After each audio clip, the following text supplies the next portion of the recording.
The average person is said to spend 15 minutes in the bathroom. Why not take advantage of that time and learn something new? Presenting the 15-minute podcast on weird facts, crazy details, and funny particulars that you'll be able to enjoy while you're taking a on your free time. Welcome to The Shit with Sam Butler. Welcome to another episode of The Shit Podcast. Thank you guys for joining us. This is episode 50 of The Shit Podcast, but it's actually episode 100.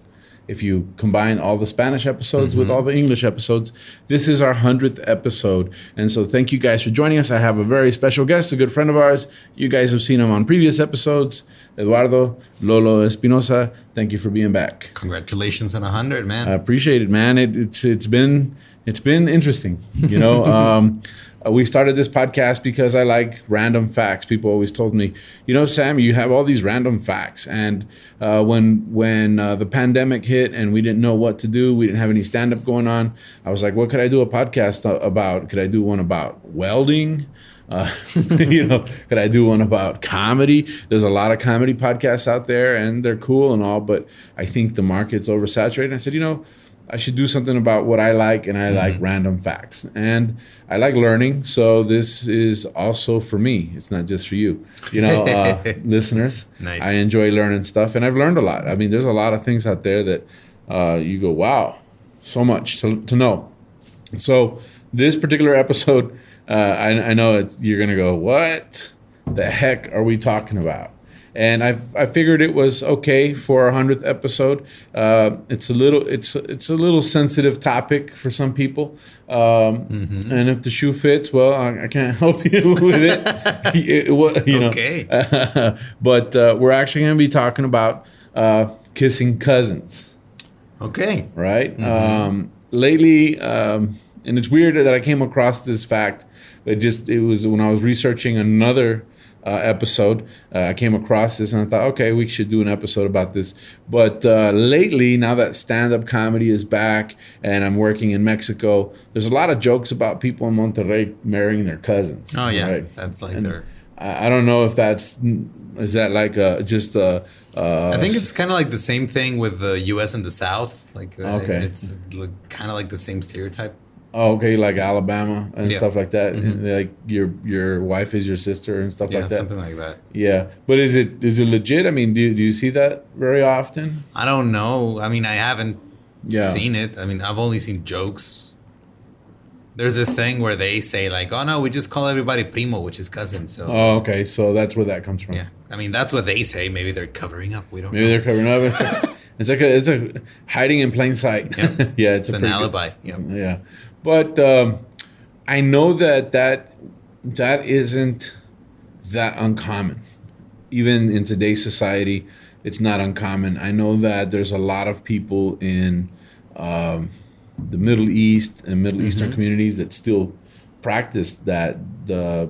Incestuous, I guess, is the right term, but where they'll marry a close relative, and the argument is. The argument is they're already here. They're already here. The argument is like I don't have to break the ice. You know, like, I don't have to meet another family. I don't have to meet another family. Yeah. I don't have to. We don't have to split the holidays with your family and my family. It's the same family. The same family. We don't have in-laws. Reminds me of an old joke of a buddy of mine would tell me. I mean, it was a dad joke, but he'd say, you know what the difference is between in-laws and outlaws? What? Outlaws are wanted. Right. Nice. So, but the truth is that it's actually more common worldwide than you would expect. Okay. Yeah, and I guess there's something about, I don't know, somebody was saying at one time that if it's like your second or third cousin, then it's okay, you know. But I know of a specific case, and it's because my brother. Yeah. And my brother was in this like I'm sorry, like a nonprofit, and he was there with other kids with special needs. Yes. And there was a family where they had 3 girls, and they had like a very, very rare genetic disease, and it's because the parents were distant cousins. Like they didn't know until they got like a full genetic study made. Yeah.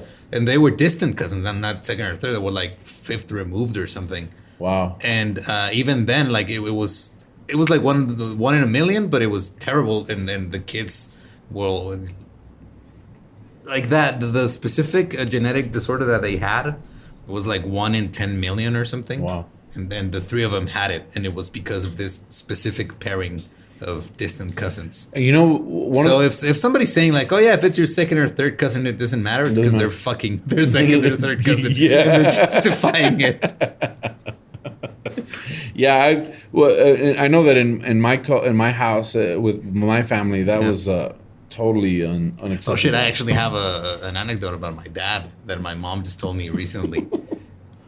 He's from it's a small city in Veracruz. It's called Papantla.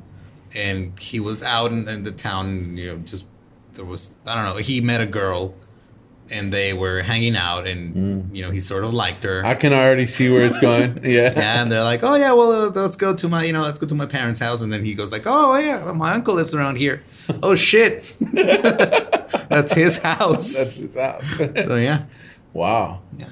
Well, that's actually some of the stuff that I found when I was researching this topic, that the bigger the populations are, which you would say a bigger population would increase the risk of not running into a cousin, right? But it actually says it's the opposite. The bigger the population is, the bigger the chances are that you have a genetic match with someone that you don't know.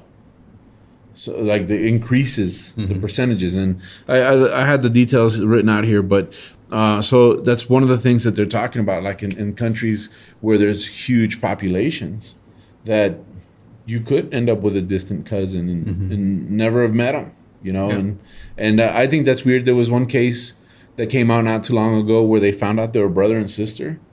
As a matter of fact, we'll get to some of the stuff here. That's crazy. There's a condition called genetic sexual attraction, right? And so what they're saying based on this, and I can read it because it's written out in a way that's more understandable than what I could explain. It says, in human inbreeding, part of genetics, psychological factors like mental, emotional, intellectual properties also play an imperative role in attraction. And it is common for people to be attracted to someone with similar interests and attitudes. Sometimes those two people having blood relation or close relatives reuniting after being separated at birth. This phenomenon is known as genetic sexual attraction and is so common that adoption agencies warn their clients about it. What the hell? We often heard that brothers and sisters, cousins, are developing physical relations, which is an example of GSA. What the fuck? So there was that explains all the porn lately. Oh, dude, that's gross. Well, dude, I didn't know you were watching Woody Allen porn. No, it's just every porn site that you go on these days. They have all these stepbrother, stepsister fantasies where they get stuck in the fucking dryer or washer. Oh, you saw it too? Cool. I don't get the attraction to that. First of all, if they're step anything, they're not related. Well, no, but I I always thought it was like, it's a taboo thing. It's prohibited, and people like that, and they do it in secret, or they have weird fantasies about it. But I always thought it was weird. What's really weird, and it's like stepmom and stepson, and then like one's black and the other one's white. You're going like, that's weird. Like now it's like interracial stepmom. It's like weird. I don't know. It's weird. I don't think that's not for me. Let's just say it's not for me. Then why'd you finish the video? I didn't finish it. How do you know? I saw the titles, and it was from a friend request that I got on Facebook. All these girls in bikinis just want to be my friend. I don't get it. It's cool, but they're like, check out my videos. But I don't. But that's the thing, is that does exist. There is that condition where it's like. And I wonder, like, you meet someone, you're like, man, you seem so familiar to me. It's like we've known each other our whole lives. Yeah, you're separated at birth. Are you adopted? Yeah, I'm adopted. Yeah, me too. That's. We have we have so much in common. We should, like parents, do something. you know. But that is one of those things that you go, whoa. And of course, in ancient times, they did it. And they did it to maintain wealth. Yeah. In the family line. And you can understand why wealth and power. Well, yeah, know? I mean, the Brits still do it. Yeah. And then the one guy who went out of his way to do it, he's like, you know what? Fuck you, I'm leaving. I'm going to America. I'm going to America. Yeah, and now I'm becoming a life coach for some reason. Yeah, he might get in a car accident. Who knows? But it's one of those things where they did it to maintain wealth and power. And you can see, like, that was always a big... I mean, I think about that kind of stuff all the time. Not the incestuous part. But I think about how it must have been to live in the middle of nowhere and just be exposed all the time. Yeah. That a group of people can ride up, walk up, and just assassinate everyone in your family. You know, and you think about that in Native American terms, and you think about that with the settlers. You think about that in like that movie Apocalypto, where they're just all sleeping, and then some guys walking by, spiking them on the top of their head as they sleep. That kind of stuff. And you think, well, that would drive you to be building fortifications, you know, castles and walls, and it would also drive you to say, hey, it's a bad world out there. We should just keep it in the family. You know, I could see how, you know, you don't want to go out there. I guess.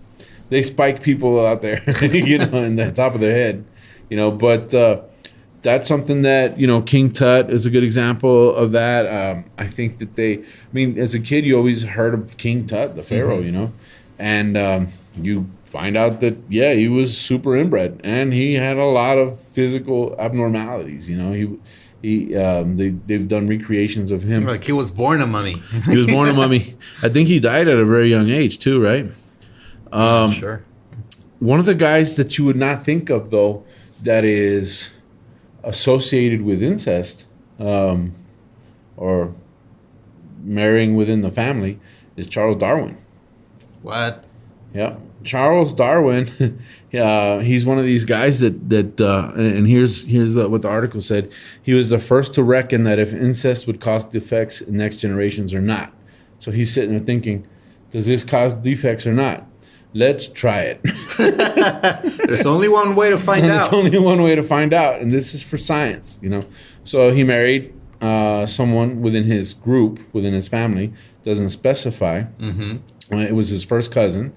They had 10 children. Damn. 3 of them died as toddlers.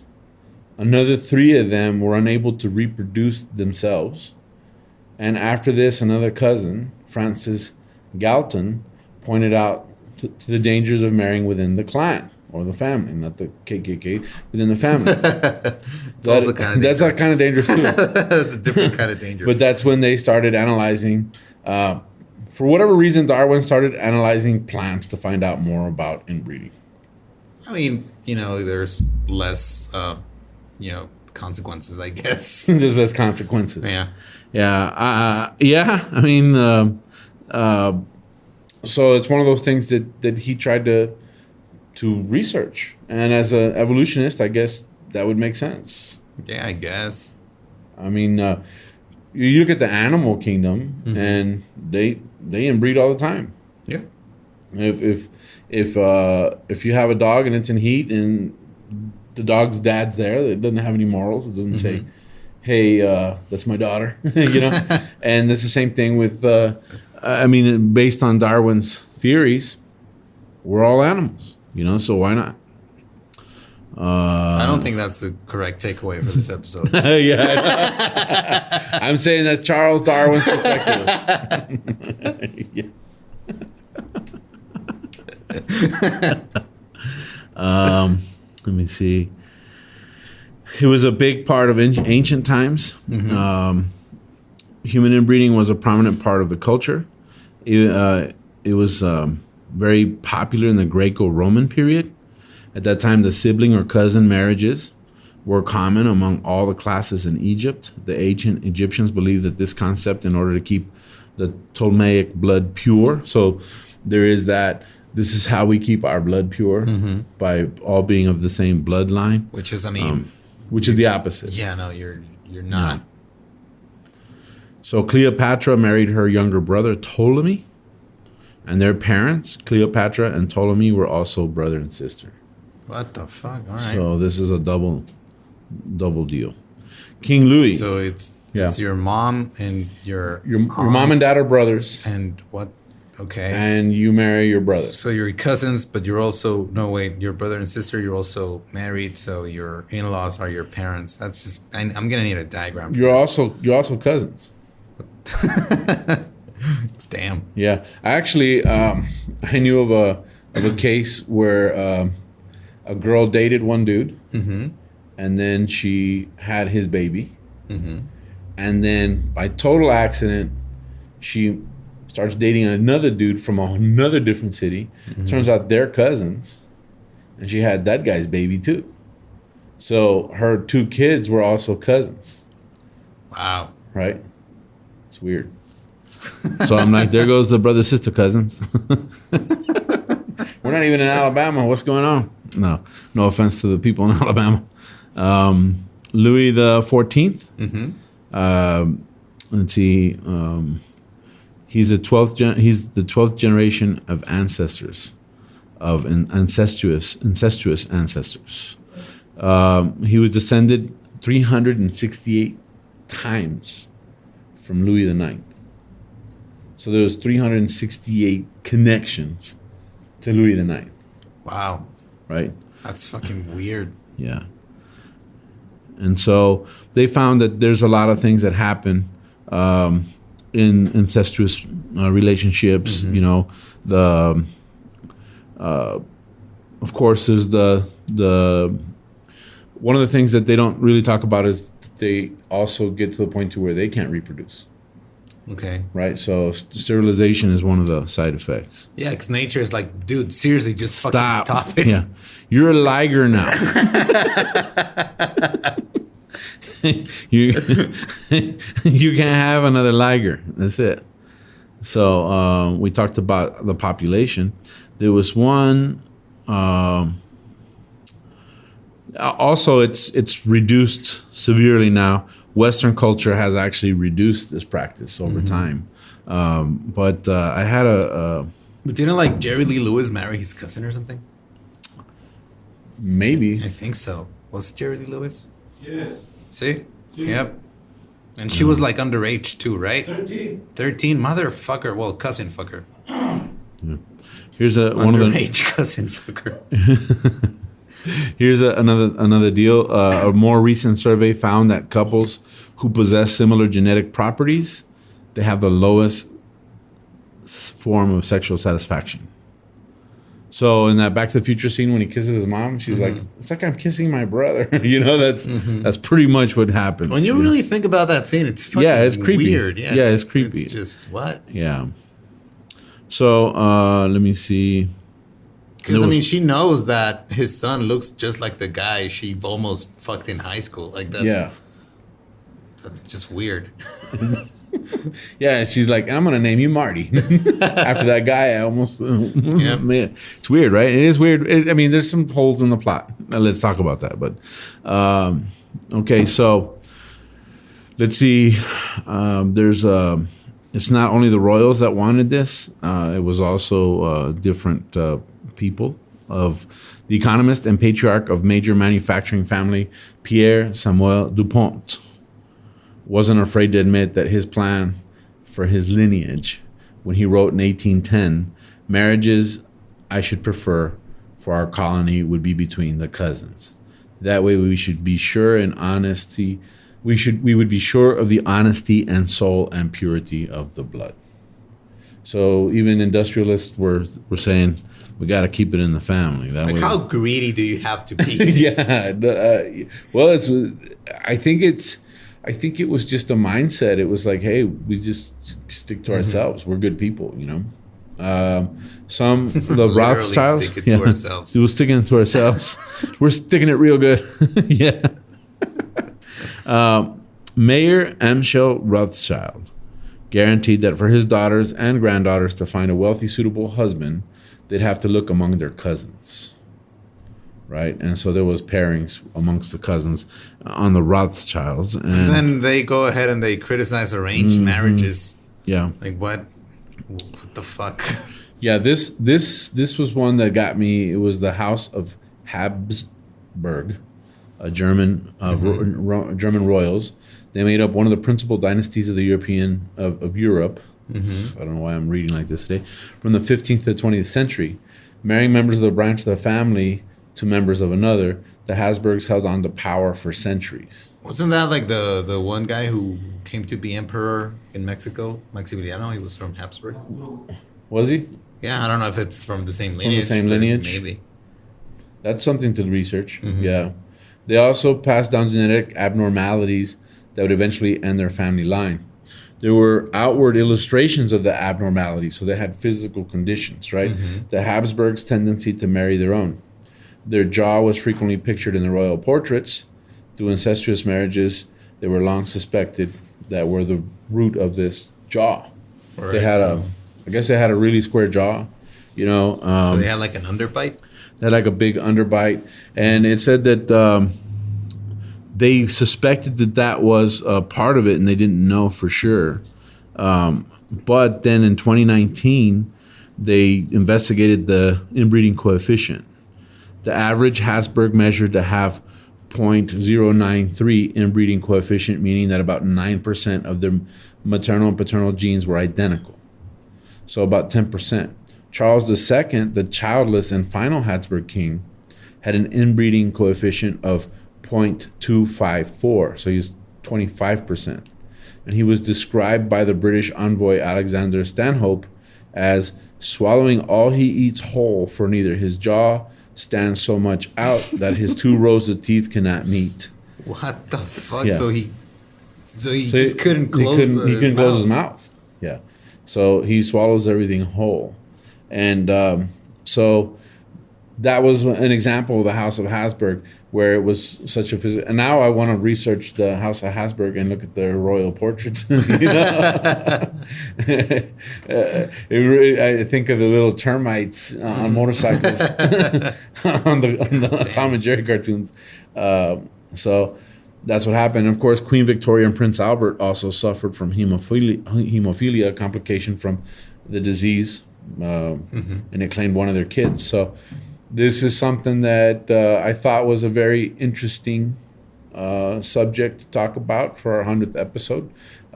Don't kiss your cousins. Yeah, what the fuck? Yeah, there's plenty of people in the world, guys. You can go out there and have a good time, but keep it out of the family.